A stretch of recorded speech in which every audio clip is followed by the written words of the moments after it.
इस आरोप में तो आपके नेता जेल में हैं। जेल में इसलिए हैं कि आज एक तानाशाह सरकार है। जेल में इसलिए हैं कि वो अच्छा काम कर रहे थे अरविंद केजरीवाल जी।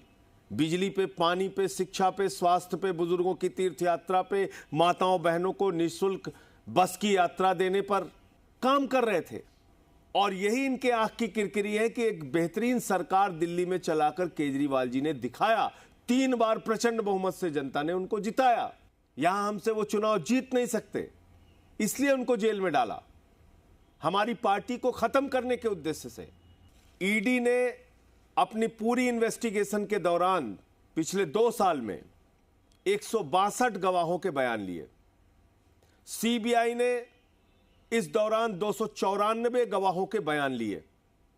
कुल 456 गवाह ईडी और सीबीआई ने उनके बयान लिए और मात्र 4 गवाहों ने अरविंद केजरीवाल का नाम लिया। मात्र 4 गवाहों ने।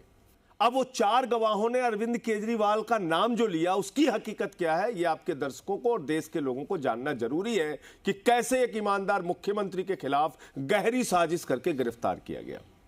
वो 4 गवाह है मंगुंटा रेड्डी, राघव रेड्डी, शरद रेड्डी और सी अरविंद।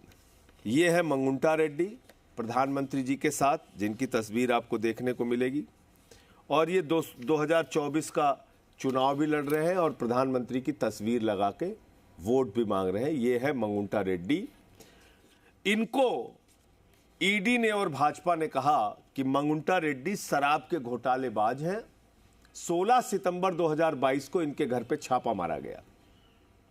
10 फरवरी 2023 को इनके बेटे को गिरफ्तार कर लिया गया।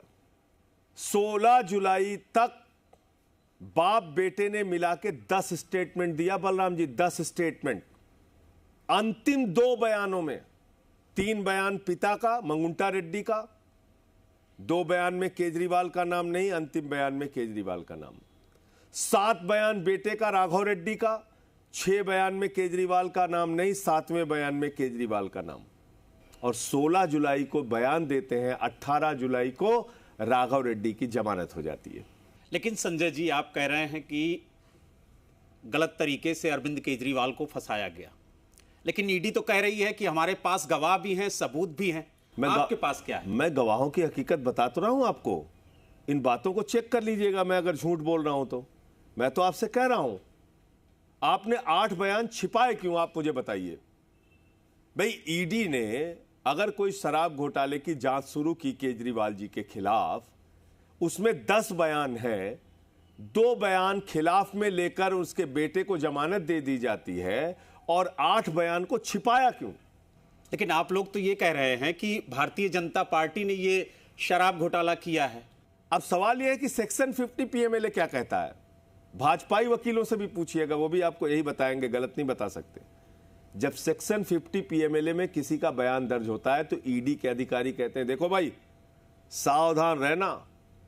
धारा 50 में दिए गए बयान का महत्व वही है जो मजिस्ट्रेट के दिए गए बयान 164 में दिए गए बयान का महत्व है। किसी से भी पूछ लीजिएगा जो ईडी के जांच में गया होगा, उसको 5-10 मिनट तक बैठा के बताते हैं, देख भाई, सेक्शन 50 में अगर कोई गलत बयान दिया तो तुम्हारे खिलाफ कार्रवाई हो सकती है, तुमको सजा हो सकती है। अब इस 10 बयान में 8 बयान जो केजरीवाल के खिलाफ नहीं है, या तो वो झूठे थे, या तो अंतिम के 2 बयान सच थे, या अंतिम के 2 बयान झूठे थे और 8 बयान सच थे। किसी पे तो कार्रवाई होगी सेक्शन 50 में अगर आपने झूठ बोला तो। लेकिन संजय जी, ईडी तो ये कह रही है कि किंग पिन है अरविंद केजरीवाल। अभी आ रहा हूं, अभी एक और किंग पिन पे आ रहा हूं ना। अभी तो 2 खत्म किया मैंने। जी। तीसरा नाम है शरद रेड्डी का। शरद रेड्डी पे 9 नवंबर 2022 को छापा पड़ता है, ईडी का छापा। 10 नवंबर 2022 को शरद रेड्डी गिरफ्तार हो जाता है और 25 अप्रैल को कमर दर्द के नाम पर उसकी रिहाई हो जाती है। इस बीच उसने 12 स्टेटमेंट दिए। Balram ji, 12 statement. 10 statement ED ने छिपा लिया और 2 स्टेटमेंट जिसमें उसने अरविंद केजरीवाल का नाम लिया, उसके तुरंत बाद उसको जमानत मिल गई। वही 2 स्टेटमेंट उन्होंने अदालत के सामने लगाया।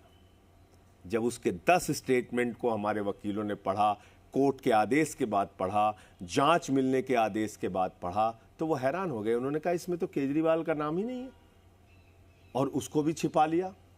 तो ये गहरी साजिश का हिस्सा है। कौन है शरद रेड्डी? अब आते हैं घोटाले पर।